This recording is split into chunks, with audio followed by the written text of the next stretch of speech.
Well, I thought our guys did a really good job of responding. We've had a week to sit on the Wyoming trip, and that's never fun when you're coming off two losses and you got to sit a week before you can play again. So that's hard on players. It's hard on coaches. And we had a really good week of practice. We had good focus to our practice, and I thought that carried over in the game tonight. I thought we had great concentration. Offensively, we took great shots. And I think this is a team that will continue to develop their shooting if we take good shots. And tonight, we make 14 threes out of 24 attempts, and we took good shots. And then when that happens, I think we've got a chance of making shots. You know, it was only about 3 games ago we took 23 bad shots. So I thought we really responded offensively, 21 assists, 9 turnovers. I thought Grant was terrific of just running the show. Double-double with 11 assists, 1 turnover is incredible. And then I thought defensively was where we really focused on this week because we were so bad in the second game against Wyoming. Very uncharacteristic, 59 points we gave up in a half. And, tonight we did a good job of giving up 30 in both halves and really guarding, I think, the way we're capable of guarding. So held them 34% shooting. We did a lot of good things on both sides of the ball, and everybody played well. So it was a great team win. But we got to move on. I think Hamilton will be back for game 2, and he makes them a completely different team. So we got our work cut out come Tuesday night, but it was good to see our guys respond in the way tonight.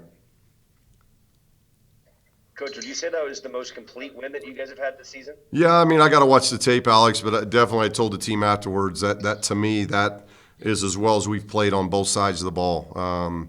Because I thought we played inside out. I thought we played with good pace. I thought we took good shots. We handled the ball. We shared the ball. And then defensively, I thought we were really good on kind of what we wanted to do from a scout. I thought they concentrated and they followed the scout very, very well. And I thought we made some things difficult on them, and that was a key. 7 different players hit a 3. I mean, I can't find anything in the last few years where 7 different players hit a 3 and hit that many. I don't know how rare that is, but to me, that seems pretty impressive. Yeah, well, we're getting back to full strength. You know, having Daniel out there and Zane back, I think that obviously helps. So we're about as deep as we've been all year. So it was good to see guys get in and play well and do well. And I just thought it was a really good overall win for us.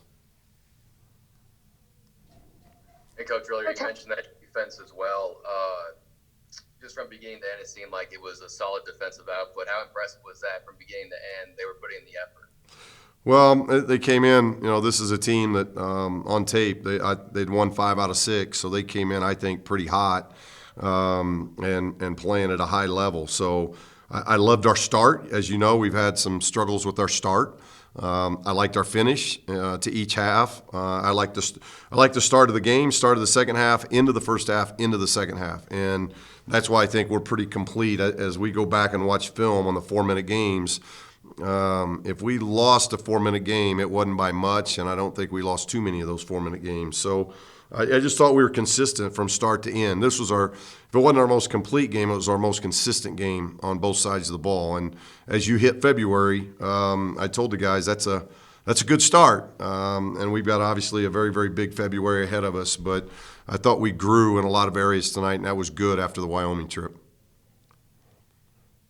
Coach, how important do you think it was to have that full week of practice that just helped you guys in order to prepare and work on those things from Wyoming? Well, I think after Daniel getting back from Wyoming, getting to play a couple of games in Wyoming, just get his feet wet, but then having a practice all week, knowing he was in a rotation, I think that helped him. Zane got a practice all week after sitting out 3 games. I think that was crucial for him, and he responded very, very well. Dez went home for a funeral, and that's never easy. And I thought he came back and missing a couple practices, and yet I thought he was really good tonight. I thought KJ did a lot of good things for us tonight. I thought this was as active as KJ's been, both offensively and defensively. So that really, really helped us.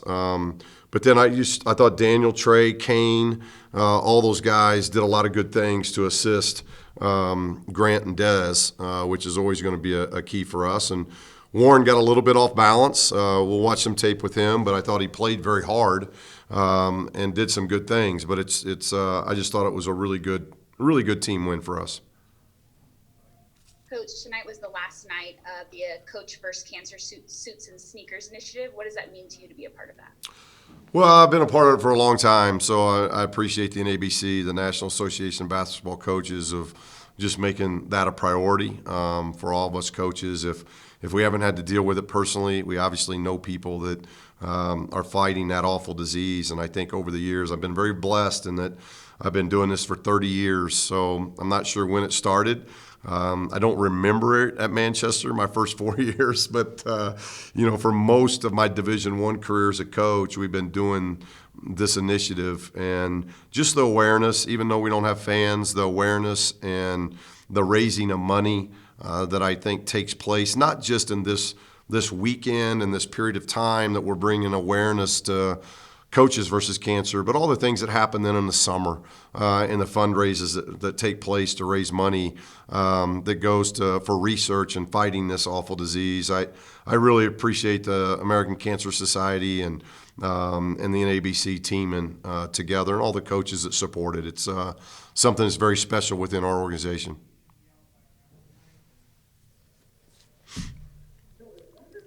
All right, And Coach, Coach, obviously thank you don't want to very get. Last Yeah, one, Coach, Andrew. you obviously don't want to get too high off of one win, especially with another game coming up in 2 days. From a coaching perspective, how do you make sure that does not happen come Tuesday? Well, and that's a good point, because with young guys, you just don't know, and we already talked about that in the locker room. So we address that, and our captains are going to have to do a good job. The coaches are going to have to do a good job. But that's kind of the trick now. It's a doubleheader, and we did a good job in the Fresno series, and now we've got to respond again now against UNLV, because this was a really good win, and we played very good basketball. Now can we respond in 48 hours and do it again? You just can't get too low when you don't play well, and I think our guys did that responding from Wyoming. But you can't get too high off of a win. It's kind of like the footage I've seen of Alex up on the peaks, where our buddy fell through the snow. I'm glad Alex was there to rescue him when he fell through the snow. So you just can't get too high when things are good. You got to keep working. Guys. It means a lot, especially because it's a rivalry game. So it means, not that it means more than any other games, but it's important for us to get these W's. For sure, and today we had a little bit more fans, a little bit more cheerleaders. The band was there, so it was a little different environment. So that was kind of fun to play in. Guys, I wanted to also address apologies for sending prayers lots to your family with the passing of your grandmother. How did you, what strength did you pull to just have an amazing game today, suffering that? Man, that's tough. Just trying to, man. See, I'm getting worked up. All right, I know she's watching over me. My grandmother, she was super important to me. She was my biggest basketball fan, and so with me being able to go home last week and spend time with my family, go to the funeral, I was able to grieve. Spend time with them, and everyone gave me good tips and pointers to stay focused. She's in a better place. She isn't suffering anymore, and so that gave me a peace of mind. And I was just ready to come out here and let some of that out today. She's proud of you. You had a great game, and you guys all had a great game. My other question for you guys is, now going into game 2, what are you guys looking to just improve on? Well, we have to continue being very efficient on defense, just getting stops. That's been our thing the whole year, trying to stay consistent and with our principles. And on offense, just consistently getting good shots. Like today, we were moving the ball. Everyone was touching it. And a lot of the guys' scores, at least that I've seen on the stats. So yeah, that's pretty much it. And KJ, how uplifting is a win like this? Because you've had close wins before, but nothing quite like this, where you squashed someone for 40 minutes as you did. Just how uplifting is this right here? It's very uplifting just because I feel like our team, you know, we've had very good spurts, but I feel like this is the first time we've really put together a full 40. And so we've proved to ourselves that we can do it. So we just need to keep building from this and keep going up.